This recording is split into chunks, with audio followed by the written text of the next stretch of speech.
تو آئیے سنتے ہیں آج آسے بھرے گھر کی حیرت انگیز کہانی۔ آج کل وریشا بڑی خوش تھی۔ کرائے کے مکان سے جان چھوٹنے والی تھی۔ جب بھی مالک مکان گھر خالی کرنے کو کہتے تھے اس کی تو جان پر بناتی تھی۔ اپنے بھائی اور ابو کو کرائے کے مکان کے لیے خوار ہوتا دیکھ کر اسے بہت دکھ ہوتا تھا، اور اسے بھائی کی اس عادت سے بھی بڑی چڑ تھی کہ وہ ہر کام کو بہت ہی لائٹلی لیتا تھا۔ تم آخر مکان خالی کرنے سے چڑتی کیوں ہو وریشا؟ وریشا کی بصورتی شکل دیکھ کر بھائی کو اس کو چھیڑنے میں مزہ آتا تھا۔ بھائی اگر آپ کو سامان سمیٹ کر دوسرے گھر میں سجانا پڑے نا تو پتہ لگ جائے گا، بہنا سامان تو میں اور ابو ڈھوتے ہیں نا، اور تم گھر میں صرف اعتراض کے علاوہ اور کیا کرتی ہو؟ بھائی نے ہنس کر اسے چھیڑا اور وریشا کے تن بدن میں تو آگ لگ گئی۔ ٹرک میں بھر کر سامان لے جانے اور گھر میں سیٹ کرنے میں زمین آسمان کا فرق ہے۔ میں تو بھائی بہت تنگ آ گئی ہوں روز روز کی اس شفٹنگ سے۔ امی ابو سے کہیں نا اپنا گھر خرید لیں، کب تک ہم خانہ بدوشوں کی طرح زندگی گزاریں گے؟ پریشان تو وریشا کے ابو پروفیسر ذیشان اور اس کی امی بھی تھیں۔ مالک مکان کے نخرے، پھر ہر سال کرایہ بڑھانے کا مطالبہ، اور اس کے علاوہ آئے دن کی تبدیلی سے فرنیچر پر بھی جگہ جگہ نشانات الگ پڑ جاتے تھے۔ اب تو ابو نے بھی سنجیدگی سے گھر لینے کا سوچ لیا تھا، مگر ان کی محدود آمدنی، بچوں کی پڑھائی اور پھر مکانوں کی قیمتیں بھی تو آسمانوں پر پہنچی ہوئی تھیں۔ ہاؤس بلڈنگ سے لون بھی رشوت دیے بغیر نہیں ملتا تھا۔ انہوں نے ہمیشہ حق حلال کا کمایا اور بچوں کو کھلایا۔ اب اس عمر میں اپنی عاقبت خراب کرنے سے انہیں ڈر لگتا تھا۔ پھر ان کی قسمت اچھی تھی کہ ہاؤس بلڈنگ میں ان کے ایک شاگرد کی پوسٹنگ ہو گئی، اور یوں انہیں بغیر کسی رشوت کے لون مل گیا، اور بہت سوچ و بچار کے بعد انہوں نے احسن آباد میں ایک 300 گز کا پلاٹ خرید لیا، جو شہر سے دور اور ویران ہونے کی وجہ سے نسبتاً سستا اور ان کی رینج میں تھا۔ شروع میں تو وریشا اور اس کی ماں اس علاقے کی ویرانی دیکھ کر بہت گھبرائیں۔ ابو یہ جگہ تو بڑی ہولناک ہے، اور پھر شہر سے اتنی دور میں کالج کیسے جاؤں گی؟ وریشا BSc کی طالبہ تھی اور اس کا بھائی CA کر رہا تھا۔ بیٹا کراچی کی آبادی بہت تیزی سے بڑھ رہی ہے، یہاں روزگار کے مواقع زیادہ ہیں، اس لیے ہر صوبے کے لوگ یہاں آ کر آباد ہو رہے ہیں۔ مجھے تو حیرت ہوتی ہے ان لوگوں پر جو آنے والوں پر اعتراض کرتے ہیں۔ کیا اپنے ہی ملک میں ایک صوبے سے دوسرے صوبے میں جانے کے لیے ویزا لینا پڑے گا؟ ہم روزگار کے لیے دوسرے ملک بھی تو چلے جاتے ہیں نا، یہ تو پھر اپنا ملک ہے۔ اور بیٹا جب تک ہمارا گھر تیار ہوگا اور بھی بہت سے گھر بن جائیں گے۔ اور واقعی پروفیسر ذیشان کا اندازہ بالکل صحیح تھا۔ 8 ماہ بعد گھر مکمل ہونے پر انہوں نے شفٹنگ کی تو کافی گھر بن چکے تھے، صرف ان کے آس پاس کے پلاٹ خالی تھے۔ گھر دیکھ کر وریشا تو خوشی سے بے حال ہو گئی۔ گھر بے حد خوبصورت تھا، خاص طور پر چھوٹا سا سرسبز لان، 3 بیڈ روم اور اٹیچ باتھ روم پر مشتمل اس گھر میں ہر وہ سہولت موجود تھی جس کا وریشا خواب دیکھا کرتی تھی۔ ہر کمرے میں بلٹ ان الماریاں، امریکن کچن کے ساتھ چھوٹا سا لیکن اسٹائلش سا ڈرائنگ روم جس کے ساتھ باتھ روم بھی تھا۔ وریشا خوشی سے تو ابو سے لپٹ گئی۔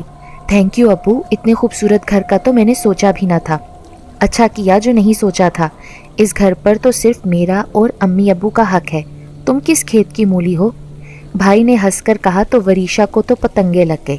آپ یوں ہی جلتے ہیں بھائی، دیکھنا میں اپنا کمرہ کس خوبصورتی سے سجاؤں گی۔ صرف نام کا ہی کمرہ ہوگا تمہارا، کیونکہ کچھ عرصے بعد ہم تمہیں اس گھر سے نکال دیں گے۔ انتظار کر رہے ہیں اس شخص کا جو اس مصیبت کو اپنے گھر لے جائے۔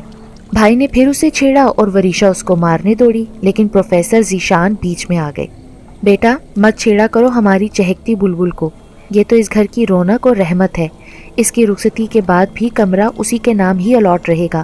وریشا نے زبان چڑھاتے ہوئے خود کو باپ کی باہوں میں چھپا لیا۔ کئی دن تو گھر کی سیٹنگ میں نکل گئے، پھر وریشا کو تنہائی ستانے لگی۔ گھر کے سناٹے اور ویرانی سے دل گھبرانے لگا۔ حالانکہ کافی گھر آباد تھے، لیکن عجیب خشک اور بدذوق لوگ تھے، کسی نے بھولے سے بھی آ کر جھانکا تک نہیں تھا۔ جوں وقت گزرتا رہا، وریشا ایک عجیب قسم کی بے چینی اور اضطراب کا شکار ہو رہی تھی۔ آج کل کالج کی بھی چھٹیاں تھی اور موبائل پر دوستوں سے کتنی باتیں کرتی اور کب تک ٹی وی دیکھتی، کسی سے اپنی کیفیت شیئر بھی نہیں کر سکتی تھی، کیونکہ گھر خریدنے کے لیے سب سے زیادہ اتاولی وہی تھی۔ اس دن اچانک امی کو پروفیسر صاحب کے دوست کی والدہ کے انتقال پر جانا پڑ گیا، تو ابو نے امی کو جنازہ اٹھنے سے پہلے پہنچنے کی تاکید کی۔ امی میں گھر میں اکیلی کیسے رہوں گی؟ وریشا نے احتجاج کیا۔ میں نے تمہارے بھائی کو میسج کر دیا ہے، وہ مجھے 1 گھنٹے بعد پک اپ کر لے گا۔ تمہارے ابو تو جنازہ پڑھ کر ہی آئیں گے، تم جب تک ٹی وی دیکھتی رہنا۔ اور ہاں جب تک میں واپس نہ آؤں تم دروازہ مت کھولنا۔ ماں کے چلے جانے کے بعد وریشا نے لاؤنج میں رکھے ٹی وی کو آن کیا۔ اس کا پسندیدہ ڈرامہ آ رہا تھا۔ اچانک اسے لگا اس کے پیچھے کوئی کھڑا ہے۔ اس نے مڑ کر دیکھا تو کوئی بھی نہیں تھا۔ لا حول ولا قوت، اس کو اپنی ہی بزدلی پر ہنسی آ گئی۔ اچانک کسی کا بھاری ہاتھ اس کے کندھے پر آ دھرا۔ وریشا کی تو چیخ نکل گئی، گھبرا کر کھڑی ہو گئی۔ کوئی نہیں تھا۔ اس کا دل دھڑک دھڑک کر لگتا تھا پسلیاں توڑ کر باہر آ جائے گا۔ اس نے گھوم کر پورے کمرے کا جائزہ لیا اور پھر گھبرا کر آیت الکرسی پڑھنے لگی۔ اب اس کو سردی محسوس ہو رہی تھی۔ نومبر کا مہینہ تھا اور کھلے علاقے کی وجہ سے فضا میں خنکی سی پیدا ہو گئی تھی۔ وریشا نے ٹی وی بند کیا اور کافی بنانے کچن کی طرف بڑھی، جو امریکن سٹائل میں کھلا ہوا تھا، اور کاؤنٹر کے ساتھ 2 کرسیاں بھی رکھی ہوئی تھیں جس پر اکثر دونوں ماں بیٹی دوپہر کو کھانا کھایا کرتی تھیں۔ ابھی اس نے سوچا ہی تھا کہ کافی پھینٹنے کی آوازیں آنے لگیں۔ اس کی حیرت سے تو آنکھیں پھٹی کی پھٹی رہ گئیں۔ تیار کافی کاؤنٹر پر رکھی تھی۔ وہ گھبرا کر اپنے کمرے میں بند ہو گئی اور موبائل پر بھائی سے بات کرنے کی کوشش کرنے لگی، مگر شاید سگنلز کا پرابلم تھا۔ وہ تو اب چیخ چیخ کر رونے لگی۔ اچانک کسی نے اس کے منہ پر ہاتھ رکھ دیا، پھر اسے اپنا ہوش نہیں تھا۔ آنکھ کھلی تو وہ اپنے بستر پر تھی اور باہر سے امی اور بھائی کی باتوں کی آواز آ رہی تھی۔ وہ گھبرا کر کمرے سے باہر نکل آئی۔ بھائی، امی، آپ لوگ آ گئے؟ دروازہ کس نے کھولا تھا؟ پاگل، تمہیں نے تو کھولا تھا، پھر بات کیے بغیر جا کر کمرے میں سو گئی، مگر امی نے تمہیں اٹھانے نہیں دیا کیونکہ تم نے زبردست سکھڑاپے کا مظاہرہ کر کے انہیں تو حیرت میں ڈال دیا تھا۔ کھانا تیار، روٹی پکی ہوئی اور گھر صاف ستھرا۔ تم اس قدر کام چور اور نکمی ہو، آج تم پر کام کرنے کا دورہ کیسے پڑ گیا؟ بھائی کے لہجے میں شرارت تھی۔ مت تنگ کرو میری بیٹی کو، اس قدر کام کیا ہے، تھک کر سو گئی ہوگی نا۔ ماں نے پیار سے کہا تو وہ سوچ میں پڑ گئی۔ کیسے بتاؤں انہیں کہ میں نے تو کوئی کام نہیں کیا، اور پھر بتا بھی دیا تو کیا فائدہ ہوگا؟ قرض ادھار لے کر یہ گھر بنایا ہے ابو نے، کیا اسے چھوڑنا ہوگا؟ شاید میں نے خواب دیکھا ہوگا، لیکن کیا میں نے خواب میں کھانا بھی پکا دیا؟ ماں اور باپ حیران تھے۔ وریشا جو نماز پڑھنے کی عادی نہ تھی، آج کل بغیر کہے نماز کے ساتھ ساتھ تلاوت قرآن پاک بھی کر رہی تھی۔ دونوں ہی بہت خوش تھے اور دعا گو بھی کہ BSc کرتے ہی ہم اپنی بیٹی کی شادی کر دیں گے، مگر پریشانی یہ تھی کہ لوگ رشتے کے لیے کہتے ضرور تھے، لیکن اس علاقے یعنی احسن آباد آنے کے لیے کوئی تیار نہ ہوتا تھا۔ اب تو پروفیسر صاحب کو بھی شہر سے باہر گھر بنانے پر ملال ہونے لگا۔ گھر خریدنے سے پہلے انہیں گھر والوں کی اور لوگوں کی رائے کو اہمیت دینا چاہیے تھی، یا کم از کم اتنا ہی کرتے کہ استخارہ ہی کر لیتے۔ حالانکہ ان کی یہ عادت تھی کہ کرائے کا گھر لینے سے پہلے بھی وہ استخارہ ضرور کرتے تھے تاکہ اللہ کی رضا شامل ہو جائے، مگر جانے کس طرح اس اہم کام کے وقت وہ استخارہ کرنا بھول گئے اور اب وہ پچھتا رہے تھے۔ ابو نے وریشا کی تنہائی کے خیال سے اس کے کمرے کے لیے بیوی کی مخالفت کے باوجود چھوٹا ٹی وی لے دیا تھا تاکہ وہ اپنے کمرے میں سکون سے ٹی وی دیکھ سکے، کیونکہ جس قسم کے کھلے ڈٹے ڈرامے اور پروگرام آتے تھے انہیں خود بھی بچوں کے، خاص طور پر بیٹی کے ساتھ بیٹھ کر دیکھنے میں شرم آتی تھی۔ رات نیند نہ آنے پر جب وریشا نے ٹی وی آن کیا تو اس پر کوئی ڈرونی مووی آ رہی تھی۔ اس نے خوف زدہ ہو کر ٹی وی بند کرنا چاہا تو وہ تو جام ہو گیا۔ اس کو لگا کہ ہر آنکھ اسی کو گھور رہی ہے، ہر چہرہ اس پر ٹکا ہے۔ ایک جگر پاش اور حوصلہ شکن نظارہ اس کے سامنے تھا۔ خوف سے اس کا اپنا چہرہ مسک ہو گیا تھا، ہاتھ پاؤں جیسے مفلوج اور گلا خشک۔ اس کی تو گھگی بن گئی، ایک ڈھانچے جیسی چیز جس کے بڑے بڑے دانت آگے کی طرف نکلے ہوئے تھے۔ آنکھوں کی جگہ خالی گھڑے جھانک رہے تھے اور چیتھڑوں جیسے کپڑوں سے لٹکتے ہوئے ہاتھ زمین کو چھو رہے تھے۔ وہ تو ایک دم گھبرا کر بری طرح چیخنے لگی۔ اس کی چیخیں سن کر سب اس کے کمرے میں آ گئے۔ اس نے پھٹی پھٹی نظروں سے سب کی طرف دیکھا اور ٹی وی کی طرف اشارہ کرتے ہوئے، جو کہ بند ہو چکا تھا، بے ہوش ہو گئی۔ جب اس کو ہوش آیا تو کچھ لمحے تو ذہن نے کام کرنا بند کر دیا، پھر رفتہ رفتہ یاد آنے پر وہ ماں سے لپٹ کر رونے لگی اور ایک ایک لفظ انہیں بتا دیا۔ بیٹی، آخر تم منہ ہی منہ میں کیا بدا رہی ہو؟ بولتی کیوں نہیں؟ ارے تمہاری آواز کیوں نہیں نکل رہی؟ امی، ابو اور بھائی اسے حیرت سے دیکھ رہے تھے اور اس کی سمجھ میں کچھ نہیں آ رہا تھا کہ آخر وہ اس کی بات سن کیوں نہیں پا رہے، اس کی بات کو سمجھ کیوں نہیں رہے۔ امی اس کو گلے لگا کر بری طرح رونے لگیں۔ ابو اور بھائی بھی پریشان ہو گئے۔ بیٹی، گمسم کیوں ہو؟ بتاؤ تو صحیح، کیا تم نے کوئی بہانہ خواب دیکھا تھا؟ اب وریشا پریشان ہو کر سوچ رہی تھی، آخر میری بات سب لوگ سمجھ کیوں نہیں رہے؟ امی، وریشا کو آرام کرنے دیں، شاید خواب میں ڈر گئی ہے، آپ اسے اپنے کمرے میں لے جائیں۔ بھائی نے سنجیدگی سے کہا اور گہری سوچ میں ڈوب گیا۔ امی میں روزانہ آپ کے کمرے میں سو جایا کروں؟ شام میں اس نے ڈرتے ڈرتے امی سے پوچھا۔ کیا ہو گیا ہے وریشا، بالکل ہی بچہ بن گئی ہو، یہ دیر تک جاگنے کا نتیجہ ہے۔ میں تو پہلے ہی تمہارے کمرے میں ٹی وی رکھنے کے خلاف تھی، مگر تمہارے بھائی اور ابا کے لاڈ کے آگے میری کہاں چلتی ہے۔ اب ساری رات جاگتی ہو اور صبح مشکل سے اٹھتی ہو۔ وریشا نے ایک مرتبہ پھر سارا قصہ ماں کو سنانے کے لیے زبان کھولنے کی کوشش کی، لیکن زبان میں تو جیسے تالے پڑ گئے۔ وہ پھر ماں سے لپٹ کر رونے لگی۔ امی یہ گھر بیچ دیں، اس نے ہمت کر کے کہا۔ پاگل ہو گئی ہو، کس قدر محنت اور مشقت اور وقتوں سے تمہارے ابو نے یہ گھر بنایا ہے۔ تمہارے ابو کا خون پسینہ شامل ہے اس کی بنیادوں میں۔ میں کبھی ایک دیوار میں کیل بھی ٹھوکوں نا تو وہ کہتے ہیں میرے دل کو تکلیف ہوتی ہے۔ عشق ہے انہیں اس گھر سے، اور پھر ویسے بھی آج کل وہ بے حد پریشان ہیں کیونکہ جن سے ادھار اور قرض لیا تھا ان کے تقاضے شروع ہو گئے ہیں۔ امی نے ٹھنڈی سانس بھری اور کمرے سے باہر نکل گئی۔ وریشا سوچ میں پڑ گئی، کیا اس گھر میں آسیب کا اثر ہے یا میں نے کوئی ڈرونا خواب دیکھا ہے؟ آخر سب بھی تو اسی گھر میں رہتے ہیں۔ اس نے سوچا کہ آج وہ ابو کو ضرور بتائے گی کہ اس کے ساتھ کیا ہو رہا ہے۔ یہ سوچتے ہی کمرے سے جیسے باہر نکلی، اس کے بولنے سے پہلے ہی امی بول پڑی اس کے سامنے آ کر، خبردار جو ایک لفظ بھی تم نے منہ سے نکالا۔ امی پلیز میری بات تو سنے نا، وریشا نے عاجزی سے کہا۔ کس سے کہہ رہی ہو؟ امی تو نہانے گئی ہیں۔ بھائی نے اخبار میز پر رکھتے ہوئے اسے بولا۔ بھائی امی ابھی تو یہاں کھڑی تھی، وہ گھبرا کر بولی۔ وریشا تمہارے ساتھ مسئلہ کیا ہے؟ میں کئی دن سے نوٹ کر رہا ہوں، تم بتاتی کیوں نہیں ہو؟ امی کب یہاں کھڑی تھیں؟ امی تو کب سے باتھ روم میں ہے۔ بھائی آپ ذرا میرے کمرے میں آئیں۔ ہاں اب بتاؤ کیا بات ہے؟ اس کے بستر پر بیٹھتے ہوئے بھائی نے پوچھا، اور پھر چیخ مار کر کھڑا ہو گیا۔ ایک بڑا سا سواں کھال چھیلتا ہوا اس کی جینس میں سے جھانک رہا تھا۔ وریشا کو لگا سوئے کی دو آنکھیں ہیں جو اسے بری طرح گھور رہی ہیں۔ کس قدر لاپرواہ ہو تم وریشا، یہ بستر میں اتنا بڑا سواں کہاں سے آ گیا؟ کیا تم لحافوں میں ڈورے ڈالنے کا کام کرنے لگی ہو؟ بھائی نے سواں کھینچ کر نکالا اور اس کو کھڑکی سے باہر پھینک دیا۔ وریشا بھائی سے لپٹ کر چیخیں مار مار کر رونے لگی۔ کیا بات ہے وریشا، کیا پریشانی ہے؟ تم بتاتی کیوں نہیں ہو؟ اسی لمحے امی کمرے میں آئیں اور وریشا کو ڈانٹنا شروع کر دیا۔ کیوں بھائی کو تنگ کر رہی ہو؟ منع کیا تھا نا فضول باتیں کرنے سے۔ کیا ہو گیا ہے امی، کیوں بلا وجہ اس بیچاری کو ڈانٹ رہی ہیں؟ ماں نے گھور کر وریشا کی طرف دیکھا اور جانے ان آنکھوں میں کیا تھا کہ وریشا کی تو سٹی ہی گم ہو گئی، آواز بالکل بند ہو گئی۔ اس نے بے بسی سے بھائی کی طرف دیکھا اور سر جھکا لیا۔ تم پریشان نہ ہو، میں ابھی امی سے بات کرتا ہوں، بلا وجہ تمہیں ڈانٹتی رہتی ہیں۔ بھائی اب امی کے پیچھے گیا جو کہ کمرے سے نکل چکی تھی۔ امی کچن میں کھڑی ہوئی ملی تو بھائی بولنے لگا، کیا ہو گیا ہے امی آپ کو؟ کیوں وریشا کے پیچھے پڑی رہتی ہیں؟ بلا وجہ اس کو ڈانٹ دیا کمرے میں آ کر۔ اکلوتی بہن ہے میری، مجھے بے حد عزیز ہے۔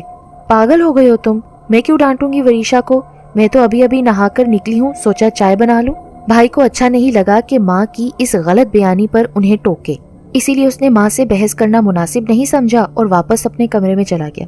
اس دن تو حد ہی ہو گئی۔ وریشا نے منہ پر صابن لگا کر نل کھولا تو نل سے پانی نکلنے کی بجائے ہوا نکلنے شروع ہو گئی۔ اس نے زور زور سے امی کو پکارنا شروع کر دیا، امی موٹر چلا دیں، پانی نہیں آ رہا۔ آنکھوں میں مرچیں لگنے لگیں تو اس نے جو ہی تولیے سے منہ پہنچا اس کی چیخ نکل گئی۔ ایک بھیانک چہرہ اس کے سامنے تھا۔ وہ گرتی پڑتی امی کے کمرے کی طرف دوڑی۔ ماں نے وریشا کو گھور کر دیکھا، ان کے چہرے کا زاویہ بگڑ گیا تھا اور آنکھوں سے قہر برس رہا تھا۔ وریشا ماں کے بگڑتے چہرے کو دیکھ کر چیخیں مارتی ہوئی گھبرا کر گھر سے باہر نکل آئی اور گیٹ پر ہی بیٹھ گئی۔ بھائی اور ابو کو دیکھ کر اس کی جان میں جان آئی۔ یہ کیا طریقہ ہے، گھر کے باہر کیوں بیٹھی ہو؟ بھائی نے اس کو ڈانٹنا شروع کیا تو وہ جواب دیے بغیر اندر کی طرف بڑھ گئی۔ سامنے ہی امی کھڑی تھی۔ کہاں چلی گئی تھی تم بیٹی؟ میں کب سے تمہیں آوازیں دے رہی ہوں۔ اب وریشا نے بتانے کے لیے منہ کھولنا چاہا مگر اس کو اپنی ماں کی آنکھوں میں قہر نظر آیا تو اس کی بولتی ہی بند ہو گئی۔ ابو مجھے وریشا کی بڑی فکر ہے، پتہ نہیں کیوں ہر وقت ڈری ڈری سہمی سہمی سی رہتی ہے، پوچھو تو کچھ بتاتی بھی نہیں ہے، پتہ نہیں اس کے ساتھ کیا مسئلہ ہے۔ تنہائی میں بھائی نے ابو کے سامنے اپنے خدشے کا اظہار کیا اور ابو بھی سوچ میں پڑ گئے۔ تم ٹھیک کہہ رہے ہو بیٹا، میں بھی محسوس کر رہا ہوں۔ گھر میں سفید بلی کو دیکھ کر تو وریشا کی آنکھیں چمک اٹھیں۔ اس کو بلیاں بہت پسند تھیں۔ اس نے بلی کو گود میں اٹھا لیا۔ امی دیکھیں کس قدر صحت مند اور خوبصورت بلی ہے، بھائی کو دکھاتی ہوں۔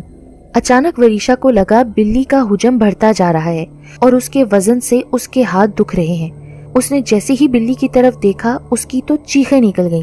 بلی کے پاؤں زمین سے ٹکرا رہے تھے اور اس کی گود میں ایک صحت مند بکرا تھا۔ اس نے زور سے بکرا پھینکا اور چیخیں مارنے لگی۔ اس کی چیخیں سن کر سب جمع ہو گئے۔ وریشا تھر تھر کانپ رہی تھی۔ ابو نے پوچھا کہ بیٹا کیا ہوا ہے؟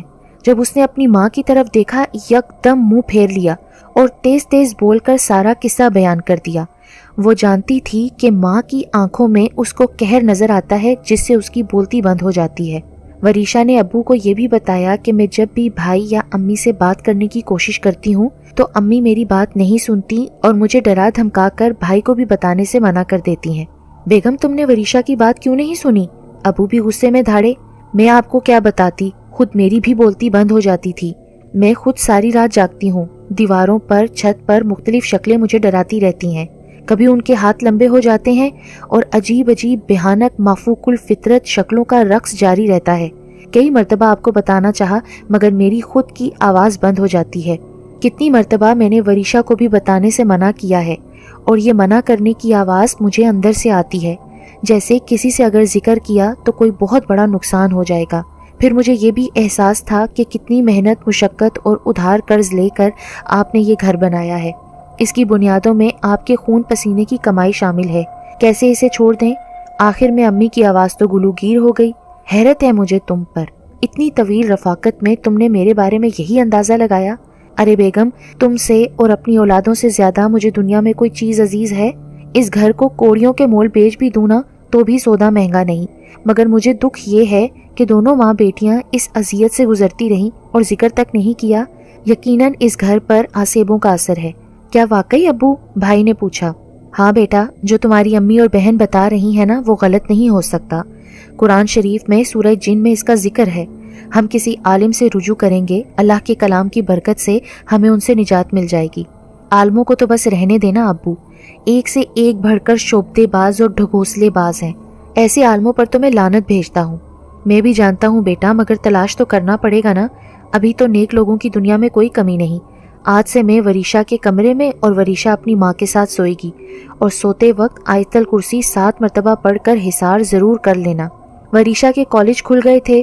جب سے وریشا نے ماں کے ساتھ سونا شروع کیا تھا اس کا خوف اور ڈر جاتا رہا تھا۔ ابو بھی کسی عالم کی تلاش میں تھے، ساتھ ساتھ پراپرٹی ڈیلر سے بھی گھر بیچنے کی بات کر رکھی تھی۔ جب اپنے گھر میں سکون سے رہنے کی عادت ہو گئی تھی، اسی لیے سب پریشان تھے کہ کرائے کے گھر میں کیسے رہیں گے، کیونکہ جتنی قیمت گھر کی لگ رہی تھی اس میں تو 120 گز کا گھر بھی نہیں آ رہا تھا۔ آج کل سب پرسکون تھے اور تمام باتیں اپنا وہم سمجھ کر سب بھول چکے تھے، مگر ابو نے مہم جاری رکھی۔ انہوں نے سوچ لیا تھا کہ اگر گھر نہ بک سکا تو شہر میں کرائے پر گھر لے لیں گے۔ یوں بھی آج کل وریشا کی شادی کے لیے سخت پریشان تھے۔ اول تو کوئی ڈھنگ کا رشتہ ملتا ہی نہیں تھا، اگر کوئی لڑکی دیکھنے کی خواہش بھی کرتا تو احسن آباد کا نام سن کر معذرت کر لیتا۔ اسی لیے اب وہ بھی ایسے ویران علاقے میں گھر بنا کر پچھتا رہے تھے۔ اس دن وہ گھر پہنچ کر بیل بجانے ہی والے تھے کہ ایک بزرگ کو اپنی طرف بڑھتے پایا۔ السلام علیکم۔ وعلیکم السلام۔ آپ کون؟ میں نے پہچانا نہیں۔ ابو کے لیے تو وہ بالکل اجنبی تھے۔ جی مجھے خلیل الرحمان کہتے ہیں، ڈیفنس میں میری رہائش ہے۔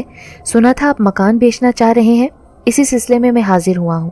پروفیسر صاحب نے انہیں ڈرائنگ روم میں لا کر بٹھایا اور پھر رکھ رکھاؤ سے متاثر ہو کر ہر بات بتا دی، سوائے اس کے کہ گھر میں کسی قسم کے آسیب کا شک ہے، کیونکہ خود ابو ابھی تک اس تجربے سے نہیں گزرے تھے، اسی لیے انہوں نے بتانا بھی مناسب نہیں سمجھا۔ آپ ڈیفنس میں رہتے ہیں تو پھر یہاں گھر کیوں لینا چاہ رہے ہیں؟ ارے صاحب، آپ کو آم کھانے سے مطلب ہے یا پیڑ گننے سے؟ پھر وہ نرمی سے بولے، میں اس مکان کی قیمت کا تعین آپ پر چھوڑتا ہوں۔ آپ شہر کے کسی بھی حصے میں اتنا ہی بڑا مکان پسند کر لیں، وہ آپ کے نام ہو جائے گا، پھر یہ آپ میرے نام کر دینا۔ دیکھیے میں سودے میں بے ایمانی نہیں کر سکتا۔ جس قیمت میں مجھے یہ مکان پڑا ہے اس قیمت میں تو شہر میں اس سے آدھا گھر بھی نہیں آئے گا۔ پھر ہاؤس بلڈنگ کا لون اور لوگوں کا قرض، میں تو گھر خریدنے کی پوزیشن میں ہی نہیں ہوں۔ پروفیسر صاحب نے صفائی سے اپنی حیثیت بتا دی۔ بزرگ زیر لب مسکرائے، پھر متانت اور سنجیدگی سے گویا ہوئے، آپ کو کچھ بتانے کی ضرورت نہیں ہے، میں آپ کے بارے میں سب جانتا ہوں۔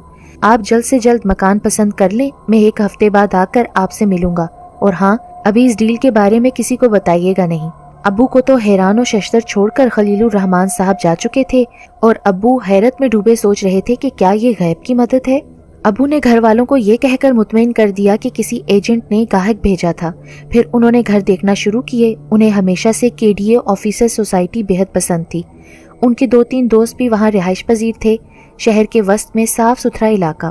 انہیں ایک بنگلہ بہت پسند آیا جو کہ 240 گز پر تھا، بہت خوبصورت اور نیا بنا ہوا تھا۔ ان کو اندازہ تھا کہ اس کی قیمت کم از کم 1.5 کروڑ تو ہوگی۔ پھر انہوں نے گلشن اقبال صحافی کالونی میں بھی 200 گز پر ایک گھر دیکھ لیا، حالانکہ انہیں دونوں میں سے کسی ایک کی بھی ملنے کی امید نہیں تھی۔ اب انہیں خلیل الرحمن کا بری طرح انتظار تھا اور حسب وعدہ وہ 1 ہفتے بعد آ گئے۔ امید ہے آپ نے اپنا کام مکمل کر لیا ہوگا، انہوں نے بیٹھتے ہی پوچھا۔ گھر پسند تو کر لیے ہیں مگر مجھے اندازہ ہے وہ میری رینج میں نہیں ہے۔ آپ اس گھر کی قیمت لگا دیں، ہم یہ گھر بیچ کر کرائے کے گھر میں چلے جائیں گے، پھر بعد میں ہم گھر خرید لیں گے۔ ابو نے ہچکچاتے ہوئے شرمندگی سے کہا، جب ہم آپ سے کہہ رہے ہیں کہ آپ کو پریشان ہونے کی ضرورت نہیں تو آپ کیوں فکر کرتے ہیں؟ خلیل الرحمن نے ان کا ہاتھ پکڑا اور اپنی گاڑی میں بٹھا کر شہر کا رخ کیا۔ ابو پر تو ایک خواب کی سی کیفیت طاری تھی۔ پھر 1 ہفتے بعد 240 گز کا مکان ان کے نام ہو چکا تھا۔ انہوں نے احتیاطاً اپنے دوست کے توسط سے معلومات کی، کوئی شک کی گنجائش نہیں تھی، نہ کوئی لمبا چوڑا کیس تھا، پوری پیمنٹ ہو چکی تھی اور گھر ان کے نام ہو گیا تھا۔ دوسرے دن خلیل الرحمن ان کو اپنے ساتھ مختلف دفاتر میں لے گئے اور ایک دن میں ان کا گھر خلیل الرحمن کے نام ہو گیا۔ پھر ابو کی حیرت پر وہ مسکرا کر بولے، آپ کسی شک میں نہ پڑیں اور رختے سفر باندھ لیں۔ آپ اپنی بیٹی کی شادی کے لیے بھی پریشان ہیں، دیکھیے گا وہ نیا گھر آپ کے گھر والوں کے لیے خوش نصیبی کی علامت ثابت ہوگا اور آپ کے بیٹے اور بیٹی کی شادی بہت اچھی جگہ ہو جائے گی۔ ان بزرگ کی پیش گوئی بالکل سچ ثابت ہو گئی۔ یہ گھر ان کے لیے بے حد اچھا ثابت ہوا۔ پروفیسر صاحب کا پروموشن ہوا، وہ پرنسپل بن گئے اور وریشا کے لیے بہت اچھے شریف گھرانے سے رشتہ آ گیا۔ وریشا تو جیسے ہواؤں میں اڑنے لگی تھی۔ گھر بھی بہت خوبصورت اور پرسکون تھا۔ امی خلیل الرحمن کو دعائیں دیتی نہ تھکتی تھیں۔ ایک دن انہوں نے ابو سے کہا، میرا خیال ہے کسی دن ان بزرگوار کے گھر چل کر شکریہ تو ادا کر دیں، وریشا کی منگنی کی مٹھائی بھی کھلائیں گے۔ پروفیسر صاحب کو بیگم کی تجویز بہت اچھی لگی۔ دوسرے دن بڑا سا کیک لے کر وہ بیگم کے ساتھ ان کے گھر پہنچ گئے۔ بیل دے دے کر تھک گئے مگر کسی نے دروازہ نہیں کھولا۔ آخر تنگ آ کر انہوں نے ایک پڑوسی سے پوچھا، یہ خلیل الرحمن صاحب کیا گھر میں نہیں ہوتے؟ آپ کس کی بات کر رہے ہیں؟ وہ صاحب حیرت سے بولے، یہ گھر پہلے ہمارا تھا اور ہم نے خلیل الرحمن صاحب کو بیچا تھا۔ آج ہم ان سے ملنے آئے ہیں تو کوئی دروازہ ہی نہیں کھول رہا، حالانکہ گھر کی لائٹیں بھی جلی ہوئی ہیں اور محسوس ہو رہا ہے کہ کوئی اندر ہے۔ جائیے جائیے اپنا راستہ ناپیے صاحب، جب سے آپ لوگ گھر سے گئے ہیں آج تک ہم نے کسی کو نہیں دیکھا، البتہ روزانہ رات کو لائٹیں ضرور جلی ہوتی ہیں۔ عجیب معمہ ہے، نہ سمجھنے کا نہ سمجھانے کا۔ لوگ کہتے ہیں اس گھر میں جنوں کا بسیرا ہے، واللہ عالم، لیکن آج تک کوئی اندر نہیں گیا۔ اگر کبھی کسی بچے کی بال کھیلتے ہوئے اندر چلی جائے نا تو وہاں سے کوئی بال باہر پھینک دیتا ہے۔ جو کوئی بھی ہے، جن یا عصیب، ہمیں کوئی پریشانی نہیں، بلکہ شاید انہی کی وجہ سے پورے محلے میں سکون ہے، نہ چوری نہ چکاری نہ قتل و غارت، نہ کوئی ہنگامہ آرائی جو آج کل کراچی شہر کا وتیرہ ہے۔ واپسی کے سفر میں پروفیسر صاحب نے اپنی بیگم کو تنبیہ کی، دیکھو بیگم، جو کچھ ہم نے سنا سمجھ لو سنا ہی نہیں، بھولے سے بھی کسی کا ذکر مت کرنا۔ مجھے لگتا ہے کہ جو بھی اس گھر کے غیر مرئی مکین تھے وہ نہیں چاہتے تھے کہ ہم لوگ اس گھر میں رہیں، وہ ہماری مجبوری کو سمجھتے ہوئے خود ہی مکان کے